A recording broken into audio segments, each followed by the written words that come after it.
Good morning, General Officers, our retirees, General Landino, General Garing, General Monconduit, General Dabney, I know is down there. Thank all of you for being here. I'm going to start out this year like I normally start out, and I'm going to ask our retirees to stand and face the crowd. I'm going to ask you to give them a round of applause for being here, first off.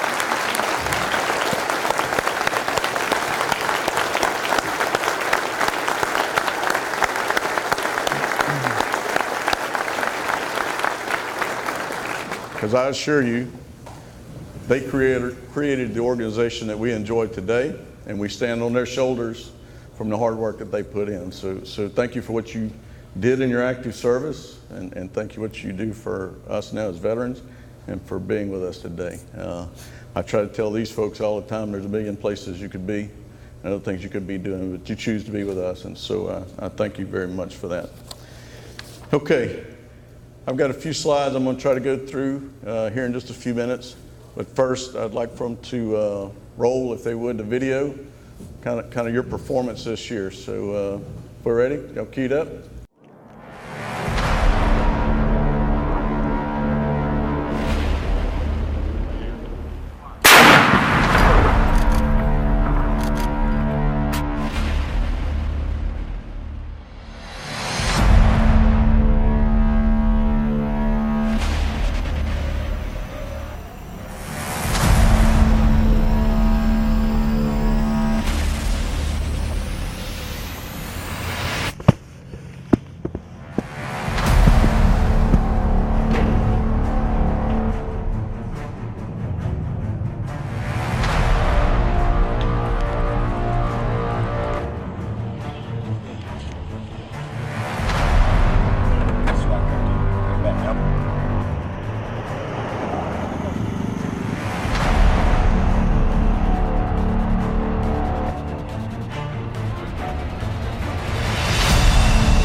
Storms moving from north to south, and on our east they were moving from south to north as they rotated around this area of low pressure, and it just continued to produce rain, and it was just it just never backed off. It was unrelenting.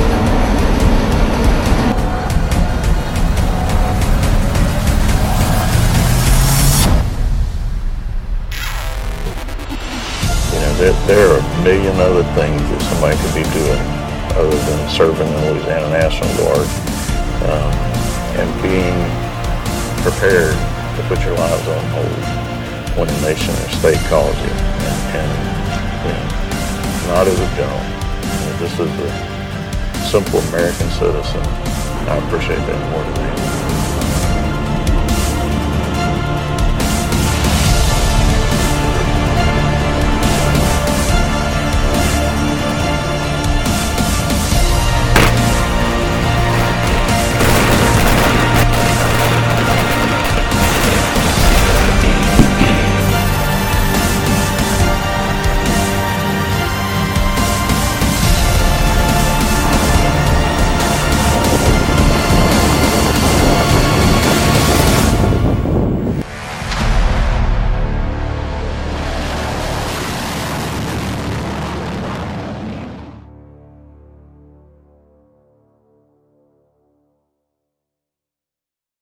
All right.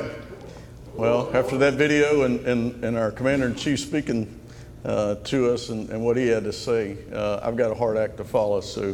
But I tell you, he is our biggest cheerleader, Governor Edwards. I saw him when he was talking about going to the Council of Governors meeting. We were up there 2 weeks ago, And he was telling all the other governors that he knows he has the best guard in the nation, and was kind of chastising all of them. So he walks the walk and talks the talk. And so anyway, we were very fortunate to have him leading the organization. What I'd like to try to do is walk through some slides. I hope that you can see them. If not, I'm going to try to explain them as we move forward. So if you could go to the next slide, please. And I'm going to see if my laser shows up. I'm going to brief off the wall over here because I can see that one the best, or I think I can. I have my glasses on. So where we are, and some of you have seen this. I talked to you about it at the leadership conference and the commanders conference. But we are led by very competent, focused leaders. That's you and your command sergeant majors and your first sergeants. You do yeoman's work in leading our organization in the right direction and having it as ready as it can be to do its mission, whether it's at home or whether it's overseas. And so if you go down that slide and you look at some of the things that you affect tremendously, you know, our Air Guard, 99% sortie effectiveness rating. They're number one of all F-15s in the Air Force. Personnel readiness, we're at 92% on the UAT. Our ranking on the unit assessment tools that we're graded by at NGB, you constantly hit marks that put us, you know, in the top 10, or at least, or if not in the top 10, in the top 5 in the nation. We reduced our IET shipping rates.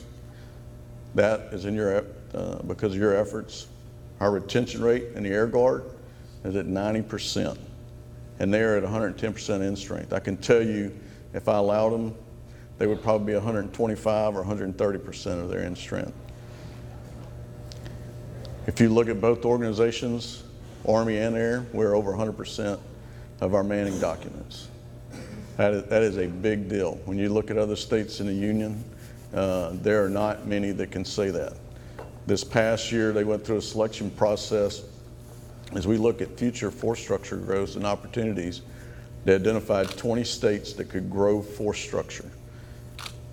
So the other 34 were either at standstill or decline. We are in that 20% for growth, and that is because of your efforts.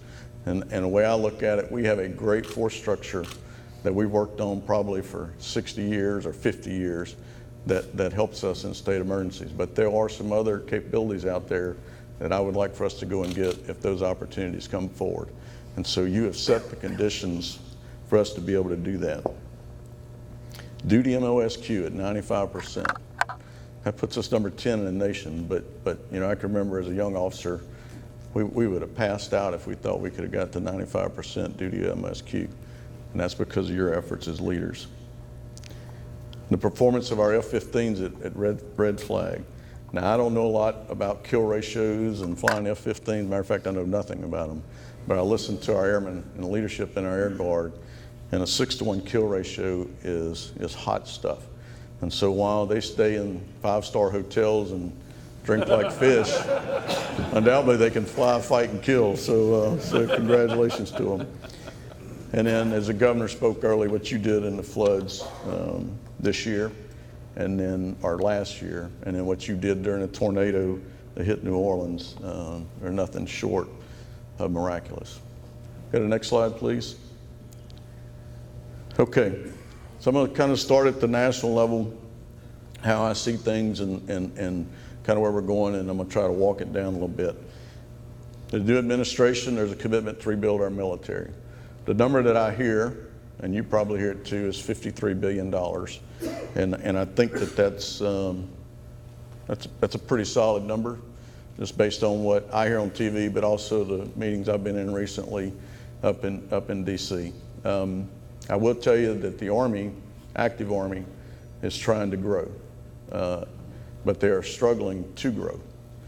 So they are trying to come into our guard ranks and into the reserves and bring qualified soldiers forward onto active duty, but they're also trying to improve or increase their recruiting of soldiers, and they're having a tough go of it. I think that's opportunities for us. So I think that we need to get to this 1 million man Army and possibly above that, 1.1 million, 1.2 million. Those growth opportunities may come our way, and we have to be ready to step up to the plate and take on that challenge for the nation. The current marks that are on the wall is to grow the Army Guard to 360,000 and our Air Guard to 110,000. Now there are discussions going on in negotiations about what that may actually look like and what those units will look like. There is a commitment to improve the quality of our equipment and get us back into equipment that we can fight the future high-end fight, Russia, China, North Korea. Up-armored Humvees are good, but MRAPs and those type things may or may not work for us. So we got to replenish our tank fleet, our Bradleys, our artillery pieces, those type things, so that we can fight and survive and win in a high-end fight. National Guard specific, there's a lot of discussion on our infrastructure and dollars coming down. So we may be able to get out to our old readiness centers and try to retrofit some of those, and we may even be able to build some new ones. One of the bills that's working its way through Congress right now deals with 12304 Bravo and the benefits that we receive whenever we mobilize our units, getting access to insurance earlier, and then basically bringing us online with our active duty counterparts when we're mobilized. Now, when you demobilize, you will lose those benefits and go back into a traditional status.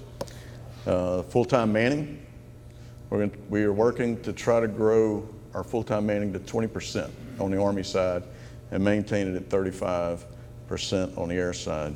Currently, we sit at about 13% full-time manning when you look at the Army Guard. And so I would tell you that's getting some traction, and I feel pretty good. It may not be this year, but over the next couple of years, I think that we may not hit 20%, but we will certainly increase in it. The cyber mission, it's a new battle space. I was in DC with a couple of folks this week, and Congressman Scalise called me back up. I mentioned it to him at our congressional breakfast about a month ago about what we were trying to do in cyber. So he asked me to come back and give him a much more in-depth briefing.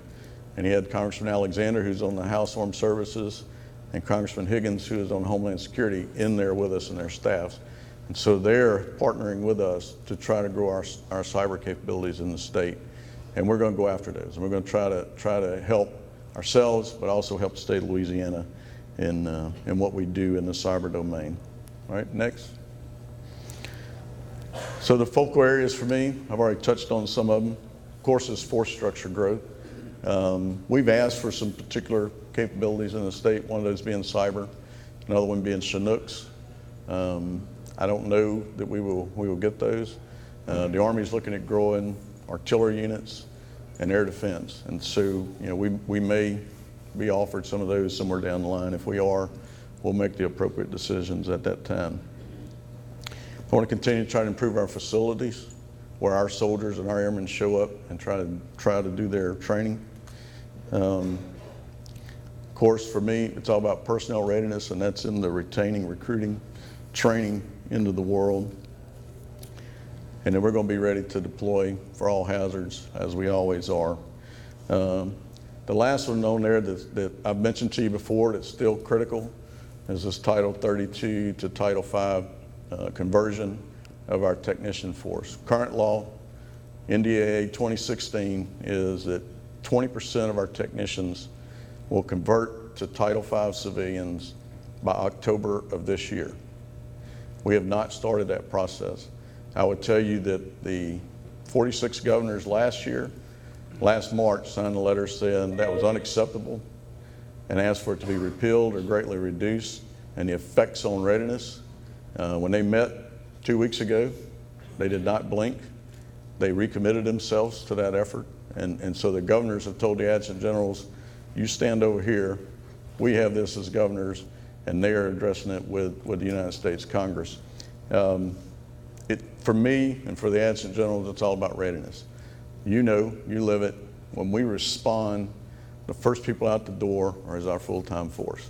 That's technicians, AGR, state employees. They run to the sound of the guns, and then we follow on bringing in our M-Day soldiers and airmen and build mass and extra capacity and capability. And we really can't lose that. And I know I'm preaching to the choir, but our full-time force is the backbone of readiness for our organization. And so I have great troubles knowing that I'm gonna have a civilian employee that I have no authority over. I can't hire them, I can't fire them, I can't discipline them, and oh, by the way, neither can you. And they're gonna show up in our buildings, work on our stuff.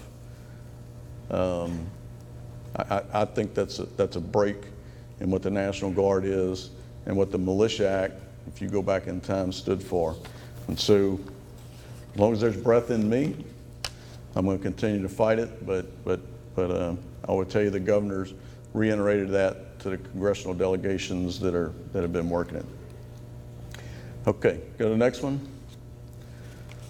So one of the most difficult things that we do is communicate, and so I've been thinking about this lately, and we've started to try to take a few actions in making sure that, you know, we as leaders, when we say things or we put things out in writing, that we have effectively communicated that message, which means that our subordinates have to receive that in the appropriate way, in the way that we intended it to be.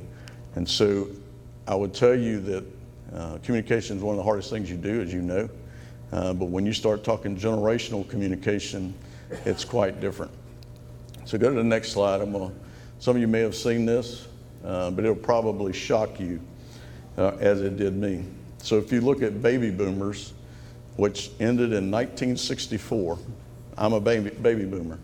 In the Louisiana National Guard, there's only 2% of us left, okay? And most of us are senior leaders in the organization. And so when we start trying to communicate through the ranks, down through Generation X, and if you look at the years, that's 63 to 1980 is what they have as Generation X. So if you start looking at Generation X, that's a lot of you that are in leadership positions. And we are trying to communicate now with the millennials and Generation Z, which makes up 86% of our ranks. And so although I may tell you that the sky is blue, may not be received, because I have millennials and I have a Generation Z. When I say the sky is blue, it may not be received that the sky is blue. And so I don't see that as a disadvantage. I see that as an advantage to the organization. But we as leaders have to change our thought process in the way that we communicate with our subordinates. Now, some of the millennials and Generation Z that are in here, I'm not trying to cast stones, and I'm not at you. It's incumbent upon us as leaders to be able to carry that message to you. So if you go to the next slide, this is some of the feedback that we received from the Goals Conference when we sat down, or when Colonel Bush and his group sat down with some of the millennials, and General Schneider on the air side has started basically a millennial Generation Z kind of a council to provide him feedback. And this is how they see themselves, or this is what they want to see inside of our organization. Somebody that gives back to the community, somebody that embraces and leverages technology. And if you think about that for a minute, I was introduced to a bag phone probably around, 1990, all right? And there are a lot of people in this room that don't even know what a bag phone is, or how it operates, or how heavy it is, or anything. And then we went to flip phones, and then we saw the internet come about. Well, a lot of our soldiers and airmen today were born into that, and they accept it readily. And that's how they communicate, is through those devices. So we have to make sure that we embrace that, and that we don't walk away from things like Facebook or Twitter or Snapchat and the other likes that are out there. They don't like their time being wasted. And if you go back whenever you were a young soldier or airman, you didn't like your time wasted either when you showed up at drill. We used to call them wall suckers, right? Because you hang around the wall and you watch out for the first sergeant, and if you saw him coming, you'd run the other direction. So he didn't chew your ass out because you were standing against the wall, but he didn't give you anything to do, right? So they want us to train them. They expect us to mentor them, all right? Just because you know how to put a rucksack on your back appropriately and where the hot spots will get at on you does not mean your subordinates know. So they don't want you to be overbearing on them, but they do expect you to mentor them and show them what right looks like. They want to succeed and they want to do something good. But if you look at that, if you're in Generation X, or like me, if you're a baby boomer, those are a lot of the same things that you want and that you wanted throughout your career as you serve. I would tell you the way to communicate, though, has changed. You know, we used to, when I was a young enlisted guy and a young officer, my company commander, my first sergeant, told me to do something, I did it. I didn't ask why. It's not my place, right? Mine is not to ask why, mine is to do or die, right? That's kind of how I grew up. What times have changed. And so we got to communicate the why of what we're doing. And once you do that and you get the buy-in, you've seen them. They perform admirably. They risk life and limb to do what you tell them to do. Go to the next slide. So I'm asking you to look at yourself in the mirror. I'm asking you to hold each other accountable to possibly change the way that you do business. It's not going to do us any good to ask them to change, because they're not going to. And they are the majority in our ranks. They don't outrank us as far as military ranks go, but they are the majority. And they are the doers of the organization. All right, go to the next one. So here's what I need you to do. And I've already talked to some of this. If you're not on social media sites, you need to be on them. Trust me, you're going to get hacked. All right? Somebody's going to grab your picture, grab your message, and try to run with it and do something. Just take corrective action, but do not unplug. I made that mistake about my first year being the adjutant general. Now I'm back into the social media scene. In your units, identify that smart guardsman that can make social media dance, and make them your unit social media person at the company level, at the squadron level, and above. And let them develop those messages for you as a leader. You don't have time. And if you're like me, you don't have the ability, really, to go out and do those things. But there are young men and women in your ranks, in every unit that we have, that can do that for you. And it's got to be consistent. It's got to be repetitive. You got to stay in touch with those soldiers and airmen during the month. You know, I go back to the time as a young guy whenever we had phone trees.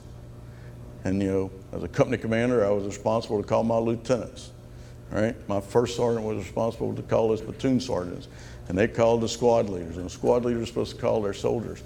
Well, it's a hell of a lot easier today, because you can group your unit, your squad, whatever it is, into your message board, and you can send it out to them and you can communicate with them. My son's an E4 in the Guard, and I ask him all the time about drill. You know, what are you supposed to be doing? And I can tell when they've communicated with him or not, because the first thing he does, he pulls his phone out and goes, well, they didn't text me yet, so I'm not sure what uniform I'm supposed to show up in this drill. Or he says, yep, we're going to the field, I got to wear all my, but he always pulls that device out and looks at it. They didn't call him. They communicated through social media. So I would challenge you to do that. I would challenge you to set in a millennial, Generation Z, if you will, council that gives you feedback as a commander or as a command sergeant major, so that you can start trying to figure out if your message as a leader is actually getting to where the rubber meets the road. Because no matter how good you think you are, unless they hear it, they understand it, and they're ready to execute it, I have not communicated. So I would ask you to go back and take a look at that. The last thing I would tell you is one of the messages I got back in droves, and I understand why, because I talk about it all the time, is our younger guardsmen primarily understand two things about this organization: that we deploy to fight the wars, and that we deploy in the state for emergencies. They understand that. They get it. What they don't get, because I've not done a good job of communicating it, and you have not, is all the community projects that we do, whether it's building soccer fields or baseball fields or you name it, our Youth Challenge program, our Star Base, the state partnership programs that we have with Belize and Haiti. the cyber technology that we've embarked upon, the fact that we have the best SURF-P and the best civil support team, CST, in the nation. We don't do a good job of promoting that. And they don't even know that we have a leadership regiment in the 199. So that's failure on my part as a senior leader, and I'm going to try to fix it, but I need your help. Because again, they want to be part of something that succeeds and that gives back to the community. And they need to be able to see those parts of our organization that bring us great value. Okay, go to the next one. So we boil it down. This is the mission of the Louisiana National Guard. And if you'll bear with me in case you can't see it, I'm going to read it to you. Louisiana National Guard deploys prepared military forces to safeguard the homeland, respond to domestic emergencies, foster local and international partnerships, and win America's wars. That is our mission. Our vision, I changed it this year. It used to be very wordy, but we have all come to know very, very well our trademark, which is protect what matters. And for me, that's the vision, protect what matters. So in all that we do and all that we are, that's our focus, whether it's at home or abroad. The last thing, go to the next one. The last thing I will share with you are my strategic goals. And I say this every time I brief them. Those of you that know me and have worked for me for a while know that they don't change very much. Readiness, personnel readiness, family readiness, soldier airman readiness is my #1 priority, because we have to be ready. At the moment's notice, you go back to the tornado that just hit us in New Orleans, we had guardsmen on the ground in the middle of that devastation within about 2 hours. And then we started massing what we needed in that location. That's readiness. That's being ready to move. But we also have to be ready for that war fight. Deploying and redeploying. Last year we had a light year. We deployed almost no one. This year, we're already into our deployments. Our fighter squadron is going into Europe to train with our NATO ally partners, but they're mainly there to deter Russian aggression and to send a message of don't mess with our allies, our partners in Europe. We have 165th, 1086, and I'm going to start missing units. But at the end of the year, we're going to have about almost 900 guardsmen deploy in harm's way somewhere around the world. So we're back into that deploy. And they always get priority. They will get what they need as far as leaders, equipment, training, you name it, because they're going down range, they're going to get what they need. But then when we bring them back and we redeploy them, we got to make sure that they get what they need, so that as they transition back into their lives, reintegrate with their families, that they are set for success. And then we don't leave them hanging out there. And we have leaders that are engaged with them, taking care of them, and making sure if there are issues, that we address it. Respect the force, respect and develop the force. The respect part for me is the one that I stomp my foot on. Equal opportunity. Hopefully all of you have realized by now, I don't care if you're white, black, green, yellow, it doesn't matter to me. If you're the most capable, competent person for that position, you're going to get it. And then in the sexual harassment, sexual assault world, whenever I hear or see that, I'm very aggressive about that, and I just will not tolerate it. I've told you before, those are our brothers and sisters in arms. You are their leadership. You should treat them like you would one of your children. And sometimes that's patting their back. Sometimes maybe it's not literally, but figuratively, putting the foot in their rear end and taking corrective action. But you're responsible to develop them and show them respect. And then the all-hazard piece, the governor touched on it this morning. We've reached the point, and I don't ever want to get complacent with it, but for me, in the all-hazard piece, we've reached the point where it's almost like a quarterback calling and playing a huddle. You know what to do. So when we huddle and we say, okay, ready, break, instinctively you know what your missions are, and your soldiers and airmen know what they are, and you do just a phenomenal job, and you know what right looks like. So that when you're out there in the middle of a flood and you got to make a hard call to go save somebody's life, you instinctively know that that's the right thing to do, and you do it. So with that, I think that's my last slide. Go to next. Look, I appreciate everything you do for our organization. You know, I've told you before, I'll tell you again. You heard it in the video. There are a million other things you could do today. You have competing priorities in your families and your careers, and just life in general. And the fact that you choose to be here in that uniform and serve our nation does not go unnoticed by me and the majority of Louisiana citizens and the citizens across this nation. And so I thank you for your willingness to do that and to serve with such distinction. Have a fun rest of the conference.